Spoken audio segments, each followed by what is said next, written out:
코로나 하루 확진자 수가 100만 명을 넘어서며 신규 확진자의 95%가 오미크론 변이인 것으로 드러났습니다. 바이든 대통령은 화이자의 코로나 치료제 주문량을 2배 더 늘렸다고 밝혔습니다. 어제 16,000명대를 기록했던 LA 카운티의 코로나 감염자 수가 다시 2만 명을 넘어섰습니다. 세계 최대 소비자 가전박람회 CES가 내일 라스베가스에서 개막합니다. 오미크론 변이 확산으로 주요 IT 기업들이 불참을 선언한 가운데 대부분의 한국 기업들은 방역 수칙을 준수하는 선에서 행사를 준비하고 있습니다. 대한민국 대통령 선거를 2달여 앞두고 재외선거 투표소 확대 방안이 추진됩니다. 여러분 안녕하십니까? KBS 아메리칸 뉴스입니다. 코로나 하루 확진자 수가 100만 명을 넘어섰습니다. 그야말로 폭증세인데 신규 확진자의 95%가 오미크론 변이인 것으로 드러났습니다. 바이든 대통령은 화이자의 코로나 치료제 주문량을 2배로 늘렸다고 밝혔습니다. 김양순 기자의 보도입니다. 지난주 미국에서 코로나에 감염된 신규 확진자의 95.4%가 오미크론 변이 바이러스에 감염된 것으로 드러났습니다. 지난달 1일 미 캘리포니아주에서 첫 오미크론 확진자가 나온 지 한 달 만에 미 전역을 점령한 셈입니다. 미 뉴욕타임즈 집계에 따르면 현지 시간 3일 기준 하루 신규 확진자 수는 101만 명을 넘어섰고 일주일을 평균 내더라도 하루 48만 명이 넘게 감염되고 있습니다. 확진자 수가 수직 상승하며 병원 입원 환자 수도 넉 달 만에 10만 명을 넘어섰습니다. The problem is that with so many children and adults infected, even if the percent hospitalization rate is lower, we could see more children hospitalized over a very short period of time. 바이든 미 대통령은 백악관 코로나19 대응팀과 기자회견을 열고 백신 3차 접종을 강력히 권고했습니다. 이어 화이자가 개발한 먹는 코로나 치료제의 주문량을 2배 늘렸다고 밝혔습니다. Today, I'm directing my team to work with Pfizer to double our order from 10 million to 20 million treatment courses to be delivered in the months ahead. 미 백악관 코로나 대응팀은 앞으로 몇 주간 오미크론이 밀려들 것이라면서도 남아공과 영국 사례처럼 치명타 없이 확산세가 꺾이길 기대한다고 밝혔습니다. 워싱턴에서 KBS 뉴스 김양순입니다. 어제 하루 16,000명대를 기록했던 LA 카운티의 코로나 감염자 수가 다시 2만 명을 넘어섰습니다. LA 카운티 보건국은 오늘 하루 모두 21,790명의 신규 확진됐다고 발표했습니다. LA 카운티 보건국은 지난달 중순과 하순 집계 결과를 토대로 백신 미접종자의 경우 접종자에 비해 중환자실 입원 확률은 21.3배, 사망률은 22.3배 더 높았다고 밝혔습니다. 이런 가운데 질병통제예방센터 CDC가 오늘 코로나19 화이자 백신의 3차 추가 접종 간격을 기존 6개월에서 5개월로 단축하는 안을 승인했습니다. CDC는 식품의약국 FDA 권고안을 최종 승인하면서 화이자 백신 2차 접종 후 부스터샷을 5개월 후에 맞을 것을 권고했습니다.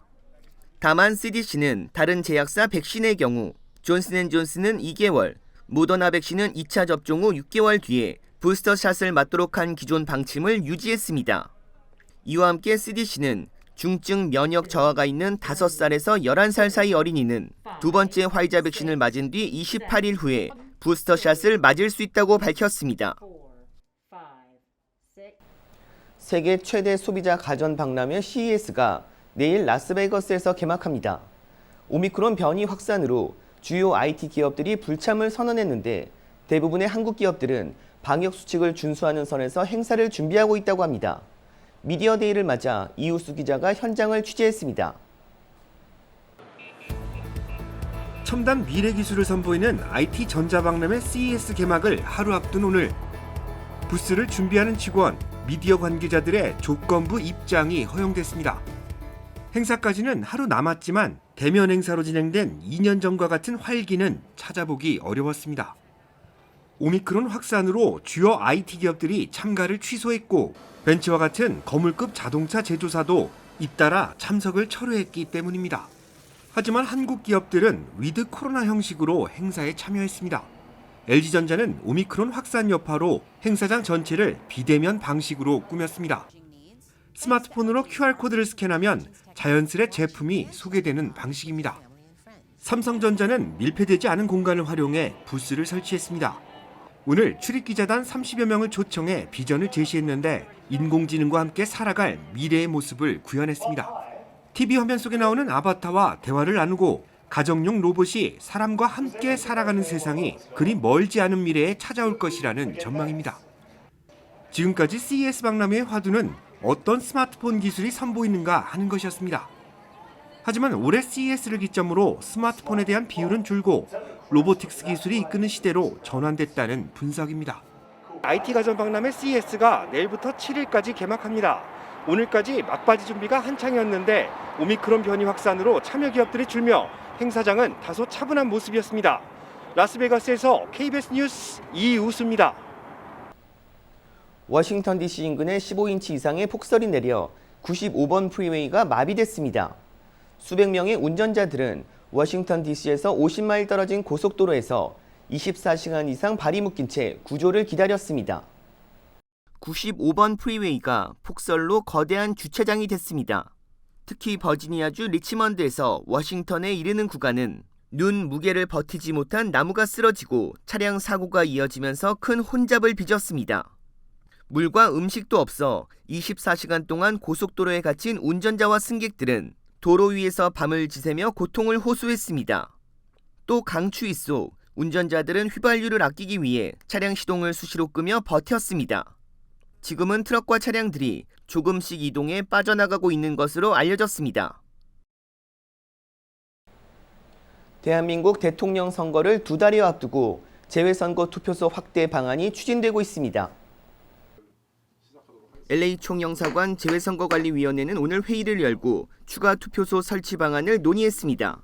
재외선거관리위원회는 해당 지역의 재외국민수 외에 국외 부재자 신고인수와 재외선거인 등록 신청인수, LA 총영사관과의 거리, 재외국민 간 투표 참여의 형평성 등을 종합적으로 고려해 오렌지 카운티와 샌디에고 카운티에 추가 투표소를 설치 운영하기로 했습니다. 여기에 오늘 국회 정치개혁특별위원회 소위원회에서 재외국민 투표소 설치 확대 개정안이 의결되면서 LA 총영사관 관할에도 투표소가 한 곳 더 추가될 전망입니다.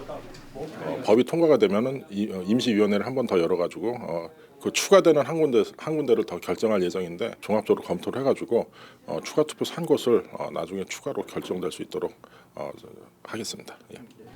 재외선거관리위원회는 정치개혁특위 본회의에서 이달 중순 재외국민 투표소 확대 설치 법안이 통과될 것으로 보고 이달 20일쯤 보다 구체적인 방안을 논의할 예정입니다.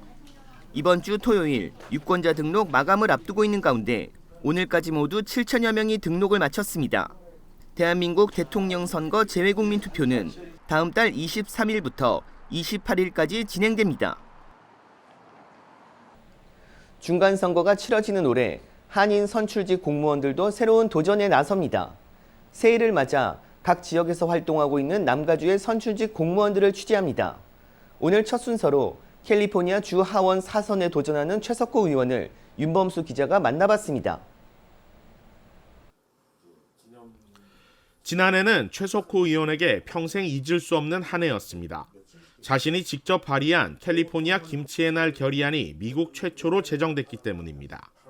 그 결의문이 통과될 때 캘리포니아 자체에서도 그렇게 큰 그 동포들의 환영을 받아가면서 김치 페스티벌을 하게 됐다는 것에 대해서 제 자신도 놀랄 정도로 큰 반응을 보고 지난해 7월에는 가주 태권도의 날도 공동 발의에 통과시켰습니다. 한국 문화를 알리고 한인사회 위상을 끌어올린 중심에는 최 의원이 있었습니다. 가주 하원에 입성한 지 어느덧 6년째, 일찌감치 4선 도전을 선언했지만 10년 만에 선거구 재조정이 이뤄지면서 쉽지 않은 여정이 예상됩니다. 최석호 가주 하원의원의 지역구는 이제 68지구에서 73지구로 변경됩니다. 이곳 터스틴 지역의 북쪽이 떨어져 나가고 얼바인시 전역이 포함되는 새로운 변화를 맞게 됐습니다. 시의원과 시장으로 12년을 몸담아온 얼바인 전역이 포함됐지만 코스타메사를 비롯해 전체적으로 민주당 우세 지역이 커졌다는 점은 공화당 소속 현직 의원에게는 부담입니다. 반면 미국의 중간 선거가 전통적으로 현 정부에 대한 중간 평가의 성격이 짙다는 점 때문에 민주당 지지도가 하락한 상황에서 공화당에 유리할 것이라는 전망은 최 의원에게 위안이 되고 있습니다. 펜듈럼이 공화당으로 돌아오고 있다면은 내 지역만 그게 안 될 이유가 하나도 없고 이건 전국적인 것이기 때문에 교육위원부터 시작해 시의원과 시장을 거쳐 주 하원까지 입성한 1세대 한인 정치인은 다시 한번 한인 사회의 저력을 믿고 있습니다. 코리안 아메리칸이라는 것을 잊지 않고 한국 문화에 관한 것을 내가 다른 사람이 못하는 것을 내가 있음으로써 하이라이트 시키는 그 자체도 바로 그 정치력 신장이 아닌가 저는 이렇게 봅니다. KBS 뉴스 윤범수입니다. 올해는 검은 호랑이의 해로 용맹과 해악을 상징한다고 하는데요. 박시몬 기자가 호랑이 그리고 사주에 대해 알아봤습니다. 올해는 이민년입니다. 이민년은 육집갑자에서 검은 호랑이의 해로 해석되는데요. 검은 호랑이는 용맹과 해악 그리고 두려움을 상징합니다. 예로부터 호랑이는 한국을 대표하는 동물로 호랑은 한자의 호와 랑, 즉 범과 이리가 합쳐진 이름입니다. 일반적으로 무서운 동물을 뜻하는 단어였지만 점차 범이라는 특정 동물을 일컫는 명칭으로 굳어졌습니다. 호랑이는 88 올림픽의 마스코트로도 사용될 만큼 한국과는 친숙한 동물로 인식되어 왔습니다. 그렇다면 검은 호랑이는 실제로 존재할까? 지난해 11월 인도 오리사주에서 아마추어 사진작가가 검은 호랑이를 발견하고 카메라에 담았습니다. 정확하게 말하자면 검은 호랑이는 벵골 호랑이의 일종으로 유전적으로 검은 색소가 많아 줄무늬가 더 촘촘하고 넓어 주황색 털이 잘 보이지 않아 검게 보이는 것입니다. 새해를 맞아 무속인들을 찾아 올 한 해 운세를 보는 한인들도 적지 않은데요. 사주팔자 또는 무속인들의 점괘 등은 흥미 위주로 봐야 할 뿐 지나친 맹신은 조심해야 합니다. 운세를 볼 때 무슨 띠가 어떻다 이렇게 보는 건 거의 안 맞습니다. 나하고 나이가 똑같은 사람이 운세가 다 똑같다는 얘기가 되잖아요. 그러니까 내 친구들, 나하고 나이가 똑같은 내 친구들은 다 운이 같다. 전부 같이 나쁘고 같이 좋고 그렇게 될 수 있습니까? 운세를 믿기보다는 자신의 생활에 충실하며 미래를 바라보는 것이 중요합니다. 뭐 삼재 그런 것도 전혀 맞지 않아요. 그래서 삼재라는 것도 그거 계산해 보면 평생 계속 삼재예요. 누구든지. 무당들이 죄송하지만 무당도 훌륭하신 분들이 계신데 돈벌이를 위해서 그런 자꾸 쓸데없는 이론을 만들어내는 것 같습니다. 2022년 호랑이같이 용맹한 기운으로 오미크론 등을 이겨낼 수 있는 건강한 한 해가 되길 기원해봅니다. KBS 뉴스 박시몬입니다. KBS 아메리카는 시청자 여러분의 제보를 소중하게 생각합니다. 오늘 뉴스 마칩니다. 고맙습니다.